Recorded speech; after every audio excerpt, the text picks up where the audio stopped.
Hello everyone, this is Dane Felicerta. I'm going to recite the 23 sections of the Article 7 of the Executive Department in the 1987 Philippine Constitution. Article 7, Executive Department, Section 1, the executive power shall be vested in the President of the Philippines. Section 2, no person may be elected President unless he is a natural born citizen of the Philippines, a registered voter, able to read and write, at least 40 years of age on the day of the election, a resident of the Philippines for at least 10 years, immediately preceding such election. Section 3. There shall be a Vice President who shall have the same qualifications in terms of office and be elected with, and in the same manner as the President. He may be removed from office in the same manner as the President. The Vice President may be appointed member of the Cabinet. Such appointment requires no confirmation. Section 4. The President and the Vice President shall be elected by direct vote of a people for a term of 6 years, which shall begin at noon on the 30th day of June next following their election, and at noon on the same date, 6 years thereafter. The President shall not be eligible for any re-election. No person who has succeeded as President as such for more than 4 years shall be qualified for the next election to the same office at any time. No Vice President shall serve for more than 2 successive terms.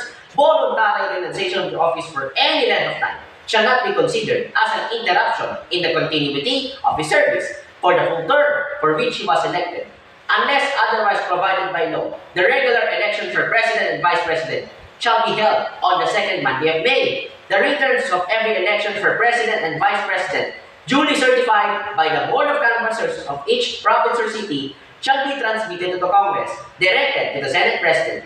The Senate President shall, not later than 30 days after the day of the election, open all the certificates in the presence of the Senate and the House of Representatives in joint public session, and the Congress, upon the determination of the authenticity and due execution thereof in a manner provided by law, canvass the votes.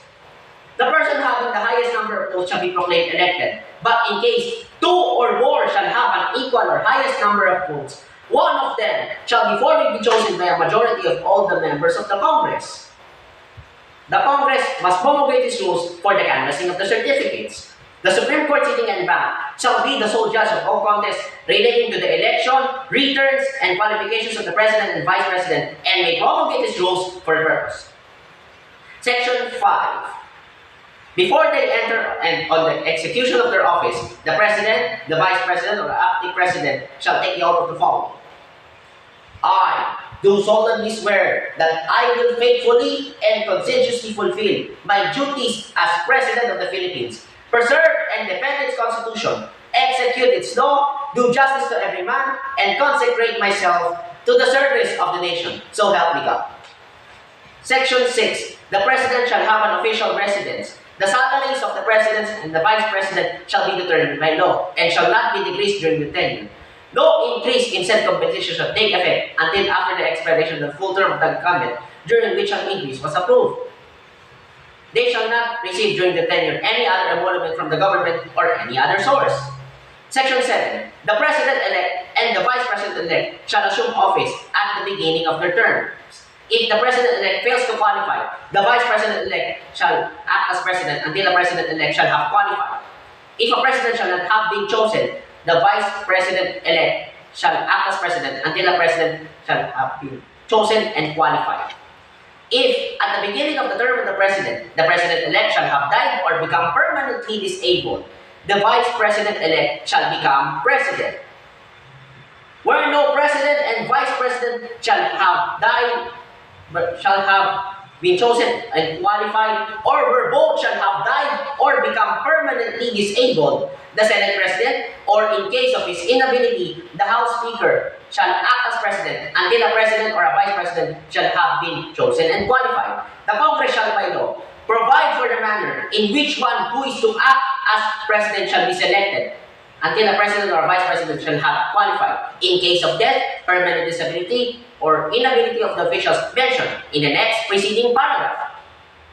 Section 8. In case of death, permanent disability, removal from office, or resignation of the President, the Vice President shall become the President to serve the unexpired term. In case of death, permanent disability, removal from office, or resignation of both the President and the Vice President, the Senate President, or in case of his inability, the House Speaker shall then act as President until a President or a Vice President shall have been elected and qualified. The Congress shall by law provide who shall serve as President in case of death, permanent disability, or resignation of the acting President. He shall serve until the President or Vice President shall have been elected and qualified, and be subject to some restrictions and powers and disqualifications as acting President. Section 9. Whenever there is a vacancy in the office of the Vice President during the term for which he was elected, the President shall nominate a Vice President from among the members of the Senate and the House of Representatives, who shall assume office upon confirmation by a majority of all the members of the both houses of the Congress, voting separately. Section 10. The Congress shall, at 10 o'clock in the morning on the third day after the vacancy in the offices of the President and Vice President appears, convene in accordance with these rules and in a call, and within 7 days, enact a law calling for a special election to be held not earlier than 45 days, not later than 60 days from the time of such call. The bill calling such special election shall be deemed certified under paragraph 2, section 36, article 6 of this Constitution, and shall become law upon its approval and third reading day by the Congress. Appropriations for the special election shall be charged against any current appropriations and shall be accepted from the requirements of paragraph 4, section 35, article 6 of this Constitution. The convening of the Congress cannot be suspended nor a special election be postponed. No special election shall be called if the vacancy occurs within 18 months before the date of the next presidential election. Section 11. Whenever the President transmits to the Senate President and to the House Speaker his written declaration that he is unable to discharge the powers and duties of his office, and until he transmits to them a written declaration to the contrary, such powers and duties shall be discharged by the Vice President as acting President.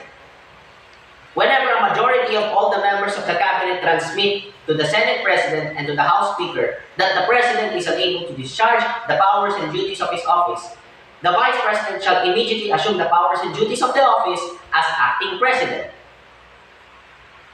Thereafter, when the President transmits to the Senate President and to the House Speaker his written declaration that no inability exists, he shall reassume the powers and duties of his office.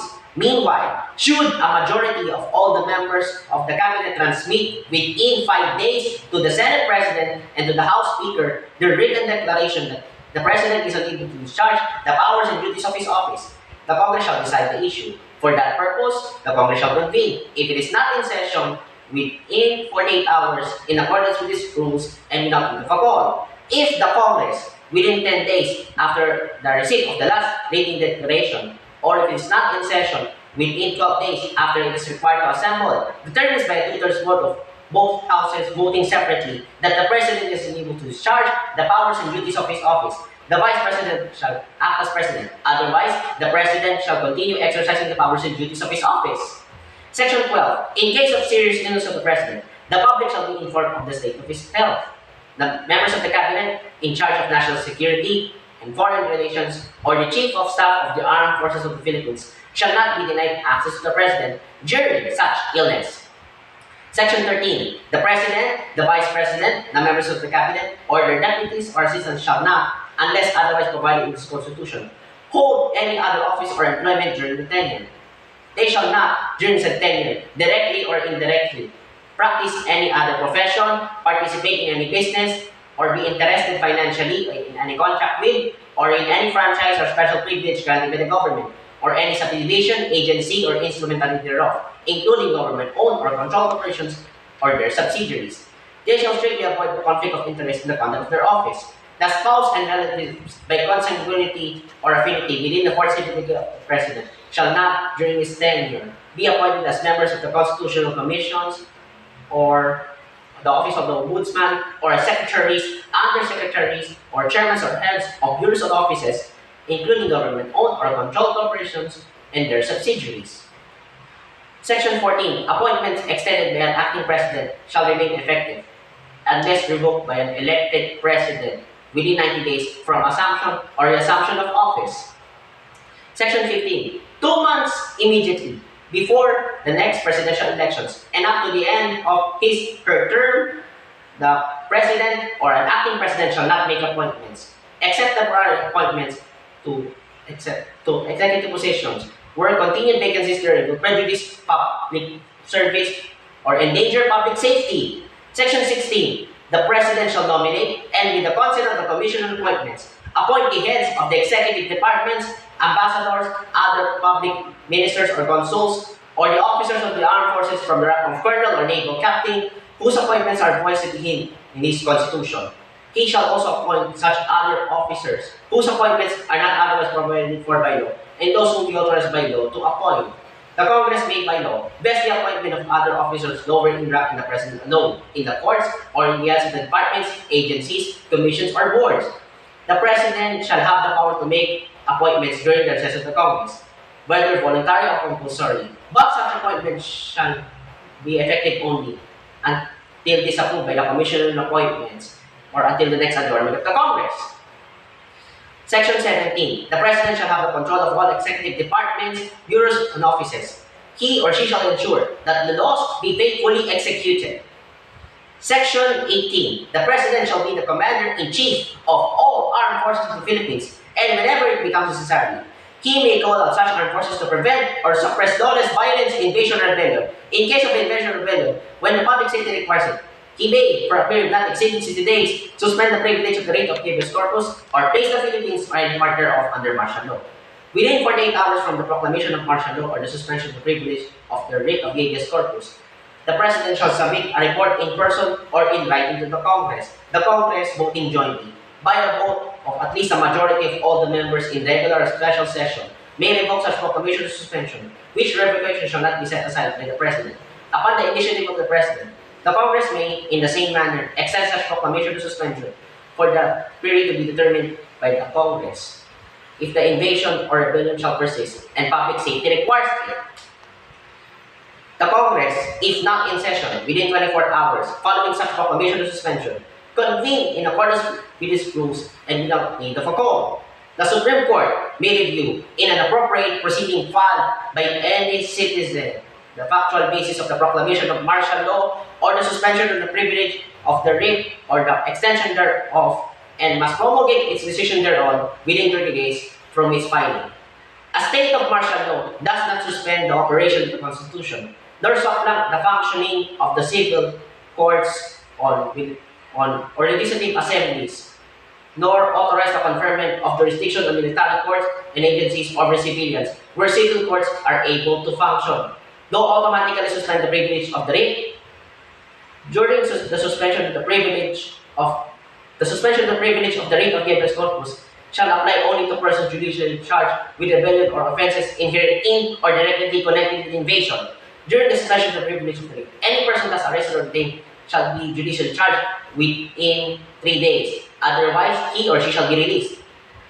Section 19. Except in cases of impeachment or as otherwise provided in this Constitution, the President may grant reprieves, commutations, and pardons, and remit fines and forfeitures after conviction by final judgment.